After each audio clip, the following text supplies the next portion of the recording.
عن أسماء بنت أبي بكر رضي الله تعالى عنها تقول أسماء رضي الله تعالى عنها বলছেন قام رسول الله صلى الله عليه وسلم خطيبا আল্লাহ রাসূল সাল্লাল্লাহু আলাইহি ওয়াসাল্লাম বক্তব্য দেওয়ার জন্য দাঁড়ালেন ফাযাকারা ফিতনাতাল মাউত দাঁড়িয়ে মৃত্যুর ফিতনা সম্পর্কে বলতে লাগলেন ফালাম্মা যাকারা যালিক যখন আল্লাহর রাসূল মৃত্যুর ফিতনাগুলিকে উল্লেখ করছিলেন দজ্জাল মুসলিমুনা দজ্জা তখন তার সামনে উপবিষ্ট সাহাবায়ে কেরামগণ দজ্জা ভয়ে ভীত সন্ত্রস্ত হয়ে গেল কাঁদতে লাগলেন হু হু করে কাঁদতে লাগলেন ইবনু হাজার আসকালানি তার ফাতহুল বারীতে আরেকটা হাদিস উল্লেখ করেছেন যে সাহাবায়ে কেরামগণ এত জোরে কাঁদছিল মৃত্যুর ফিতনার কথা শুনে যে আল্লাহর রাসূলের শেষ কথাগুলি আর স্পষ্টভাবে শোনা যাচ্ছিল না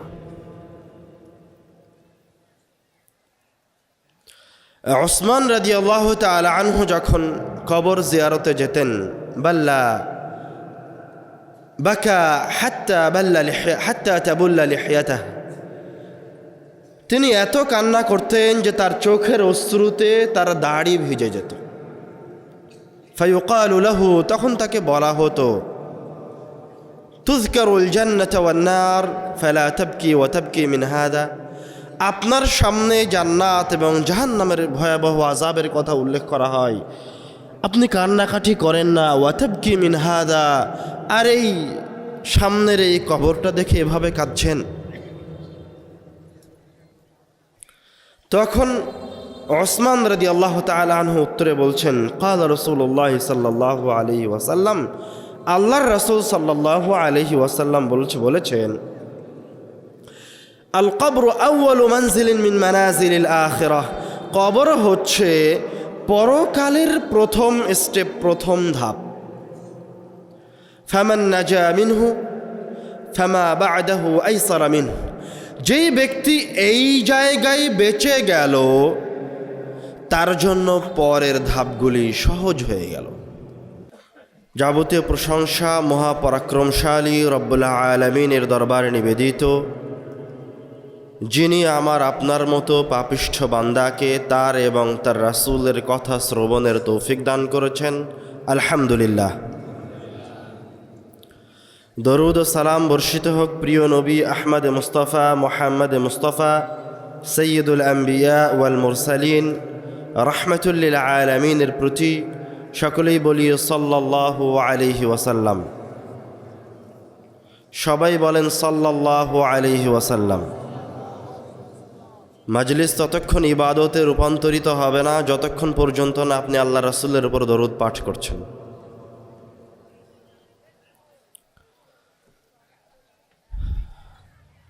আমাদের আজকের গুরুত্বপূর্ণ সংক্ষিপ্ত আলোচনার বিষয় মৃত্যু তুমি এখন যাও কোনো সমস্যা না ঠিক আছে সমস্যা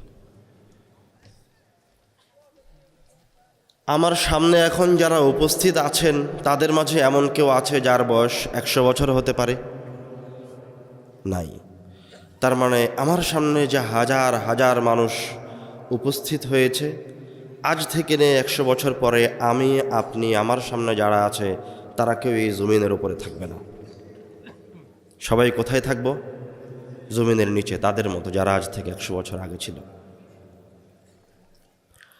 মানুষের জীবনে একমাত্র নিশ্চিত ভবিষ্যতের নাম হচ্ছে মৃত্যু যেখান থেকে পালানোর কোনো উপায় নাই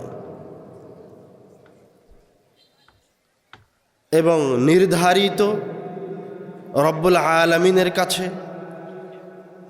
যার সম্পর্কে মানুষের সরিষা সমপরিমাণ ধারণা নাই এই মৃত্যু কখন আসতে পারে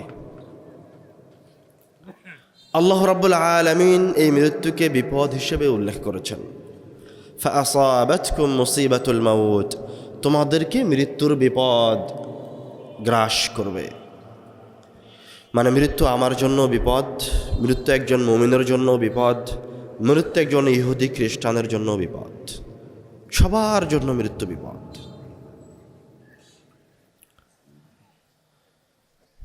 রাসূল সাল্লাল্লাহু আলাইহি ওয়াসাল্লাম বলছেন আকসিরু মিন যিকরি হাদিমিল লাযাত মানুষের দুনিয়াবী জীবনের সুখ, আনন্দ, ভালোবাসাকে শেষ করে দিতে পারে এই জিনিসকে বেশি বেশি স্মরণ করো। আকসিরু মিন যিকরি হাদিমিল লাযাত, আকসিরু তোমরা বেশি বেশি স্মরণ করো হাদিমিল লাযাত, যেটা মানুষের ভালোবাসা, মানুষের পৃথিবী, মানুষের মায়া মমতা, মানুষের সন্তান সন্ততি থেকে বিচ্ছিন্ন করে দিবে। এটাকে তোমরা বেশি বেশি স্মরণ করো। আল্লাহর রাসূলকে একজন সাহাবী এসে জিজ্ঞাসা করছে, হে আল্লাহর রাসূল, আইয়ুন নাসি আকিয়াস, সবচেয়ে বুদ্ধিমান ব্যক্তি কে আল্লাহর রাসূল? বলছেন আকসারুহুম লিল মাউতি যিকরা, যেই ব্যক্তি সবচেয়ে বেশি বেশি মৃত্যুকে স্মরণ করে সে হচ্ছে সবচেয়ে বেশি বুদ্ধিমান। ওয়া আহসানুহুম লিমা বা'দাহু ইস্তি'দাদা, এবং তাদের মাঝে সেই সর্বোত্তম যে ওই মৃত্যুর পরবর্তী জীবনের জন্য প্রস্তুতি গ্রহণ করে।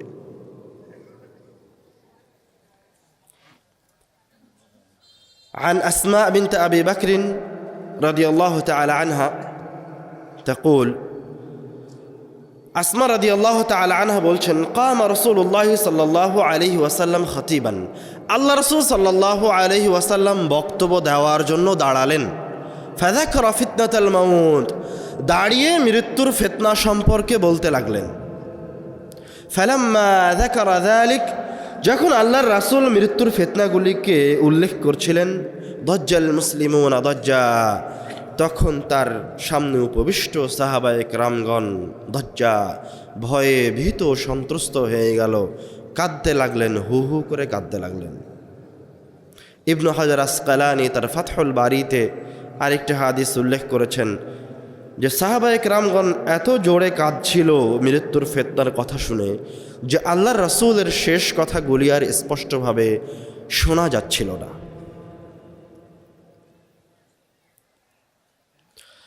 উসমান রাদিয়াল্লাহু তাআলা আনহু যখন কবর জিয়ারতে যেতেন, বাকা হাত্তা তাবুল্লা লিহিয়াতাহ, তিনি এত কান্না করতেন যে তার চোখের অশ্রুতে তার দাড়ি ভিজে যেত।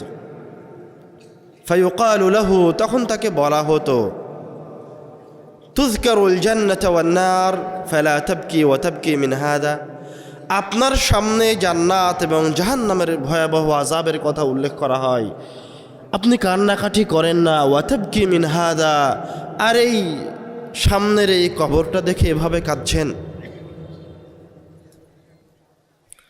তখন উসমান রাদিয়াল্লাহু তাআলা আনহু উত্তরে বলছেন, ক্বালা রাসূলুল্লাহ সাল্লাল্লাহু আলাইহি ওয়াসাল্লাম, আল্লাহর রাসূল সাল্লাল্লাহু আলাইহি ওয়াসাল্লাম বলেছেন, আল কবরু আউয়ালু মানজিলিন মিন মানাজিলিল আখিরাহ, কবর হচ্ছে পরকালের প্রথম স্টেপ, প্রথম ধাপ। ফামান নাজা মিনহু ফামা বা'দাহু আইসারা মিনহু, যেই ব্যক্তি এই জায়গায় বেঁচে গেল তার জন্য পরের ধাপগুলি সহজ হয়ে গেল, আর যেই ব্যক্তি এই জায়গায় আটকা পড়ে গেল, ফামা বা'দাহু আশাদ্দা মিনহু, তার জন্য পরবর্তী ধাপগুলি আরও কঠিন হয়ে গেল। এই জন্য সাহাবায়ে কেরামগণ মৃত্যুকে, সাহাবায়ে কেরামগণ কবরকে এত বেশি তাদের সামনে আলোচনা করতেন এবং এটাকে স্মরণ করে কান্নাকাটি করতেন। এবং আল্লাহ রাসূল সাল্লাল্লাহু আলাইহি ওয়াসাল্লামের কথা বলার বক্তব্যের বিষয়ের মাঝে একটা বিষয় ছিল মৃত্যু। ওটা বেশি বেশি স্মরণ করতে হবে। মৃত্যু এমন এক জিনিস যে এই মৃত্যুর কথা স্মরণই আপনাকে সকল ভালো কাজের দিকে এগিয়ে নিয়ে চলে আসবে। عن البراء بن عازب رضي الله تعالى عنه قال, براء بن عازب رضي الله تعالى عنه বলছেন, কুন্না মা রাসূলিল্লাহি সাল্লাল্লাহু আলাইহি ওয়াসাল্লাম ফি জানাজাতিন, আমরা আল্লাহ রাসূল সাল্লাল্লাহু আলাইহি ওয়াসাল্লামের সাথে একটা জানাজায় ছিলাম। ফাজালাসা আলা শাফিরিল কবর, আল্লাহ রাসূল সাল্লাল্লাহু আলাইহি ওয়াসাল্লাম কবরের কিনারে বসে গেলেন। ফাবাকা, কবরের কিনারে বসে কাঁদতে লাগলেন। এত কাঁদলেন বাল্লাসারা, তার চোখের পানিতে তার নিচের যেই জায়গায় তার চোখের অশ্রু পড়ছিল ওই জায়গাটা ভিজে গেল।